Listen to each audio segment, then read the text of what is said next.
Assalamualaikum warahmatullahi taala wabarakatuh. Apa khabar semua? InsyaAllah kita jumpa lagi pada hari ini dalam membicarakan tentang strategi pemasaran rahsia menarik pelanggan yang akan kita bicarakan dalam banyak siri nanti yang kita akan kupas melalui pembacaan, pengalaman dan juga ilmu kemahiran yang diambil daripada sifu-sifu bisnes yang mungkin kita boleh gunakan untuk netizen di Nadi Duit, di page Wan Alwida The Wizard, YouTube Wan Alwida The Wizard, Instagram, TikTok Wan Alwida The Wizard. InsyaAllah semalam kita dah berbicara tentang lebih kurang 2-30 macam tu berkaitan dengan apa semalam? Berkaitan dengan apakah yang dikatakan pemasaran dari sudut pecahan-pecahan komponen-komponen pemasaran lah, ataupun dia katakan pemasaran dari sudut segmen-segmen apa kan. Bagi contoh semalam kita berbicara tentang dalam pemasaran ni kita ada konsep periklanan yang berbeza-beza. Contohnya kita ada maxi media, kita ada mini media, kita ada human media, kita ada bukan media, kita ada berkonsepkan syarikat, berkonsepkan sikap, dan juga kita juga berbicara tentang konsep-konsep asas dalam pemasaran. Hari ini kita akan berbicara tentang 27 tiang pemasaran.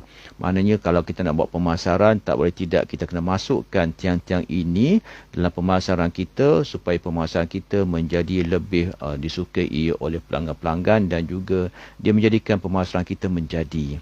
Apakah tiang pertama dalam pemasaran ini? Adalah tiang pertama ialah komitmen itu sendiri. Dalam pemasaran, nak tak nak orang yang terlibat dalam memasarkan produk, memasarkan perkhidmatan adalah individu yang meletakkan tiang komitmen pada dirinya, pada tim pemasarannya. Kenapa? Kerana komitmen ini sangat penting untuk kita terus membuat pemasaran dan juga kita buat analisa. Kerana pemasaran ini bukan satu kerja mudah. Pemasaran ini dia ada prosesnya tersendiri. Yang bagaimana untuk menjadi pemasaran yang efektif. Bukannya sekali buat pemasaran terus orang suka produk kita. Tidak. Dia ada cabaran-cabaran yang tersendiri yang perlu ditempuhi. Sebab itu komitmen itu sangat penting. Itu tiang pertama. Yang kedua ialah investment, pelaburan. Dalam berkaitan dengan pemasaran, nak tak nak kita kena letak duit walaupun zero marketing. Orang kata zero marketing itu istilahnya sahaja.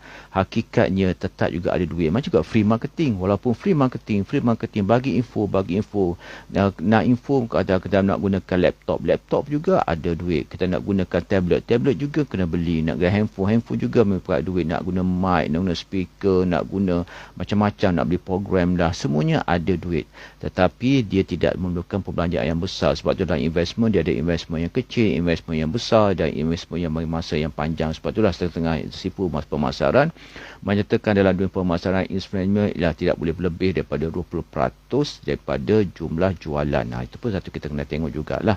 Pembelanja syarikat pun dia tak boleh lebih daripada 20%. Ini pun kita kena tengok juga. Ada yang kata 20%, ada yang kata 30%, 40% peringkat permulaan, tapi secara keseluruhannya mereka bermain dalam angka yang tidak melebihi 20%. Pada peringkat yang berterusan mungkin peringkat yang mula-mula mereka letakkan 40% duit pada pemasaran kan, sebab nak ledakkan produk dan servis. Tapi kalau kita tengok mainkan sifu, akhirnya dia akan pergi pada konsep 20% juga. Dan yang ketiga ialah konsisten. Pada komitmen kita juga kena ada konsisten, rajinnya kita, pekanya kita pada dunia pemasaran yang berterusan, membuat secara berterusan, konsisten ni bukan konsisten tanpa kajian, konsisten dengan kajian, tengok feedback, buat lagi pemasaran, tengok feedback, buat lagi pemasaran. Itulah cara konsisten yang berterusan. Walaupun sale kita semakin banyak, tapi pemasaran juga tetap dijalankan. Itu yang ketiga. Yang keempatnya confident. Dalam pemasaran ni kita kena confident buat apa saja, walaupun mungkin apa yang kita tahu mungkin salah peringkat mula, tapi salah itu biasa dalam pemasaran. Kadang kita pasarkan tak ada feedback, kita check, sehinggalah kita menjumpa satu seni pemasaran yang sesuai dengan produk dan juga servis yang kita tawarkan. Sebab tu confident itu memang penting. Yang kelima ialah passion. Dalam pemasaran ini passionate itu memang kita je orang yang beria-ria, yang ada semangat gila-gila untuk memasarkan produk. Setelah kita tahu produk kita itu boleh dipasarkan, jangan pasar produk yang market tak perlu, tapi kita tahu market itu perlukan produk kita dan kita semakin fokus dalam mencari avatar buyer persona kita. Tapi kita letakkan juga passion, sebab passion ini berkaitan dengan konsisten, berkaitan dengan confident dan juga berkaitan dengan komitmen. Itu yang kelima. Yang keenam ialah multiple approach.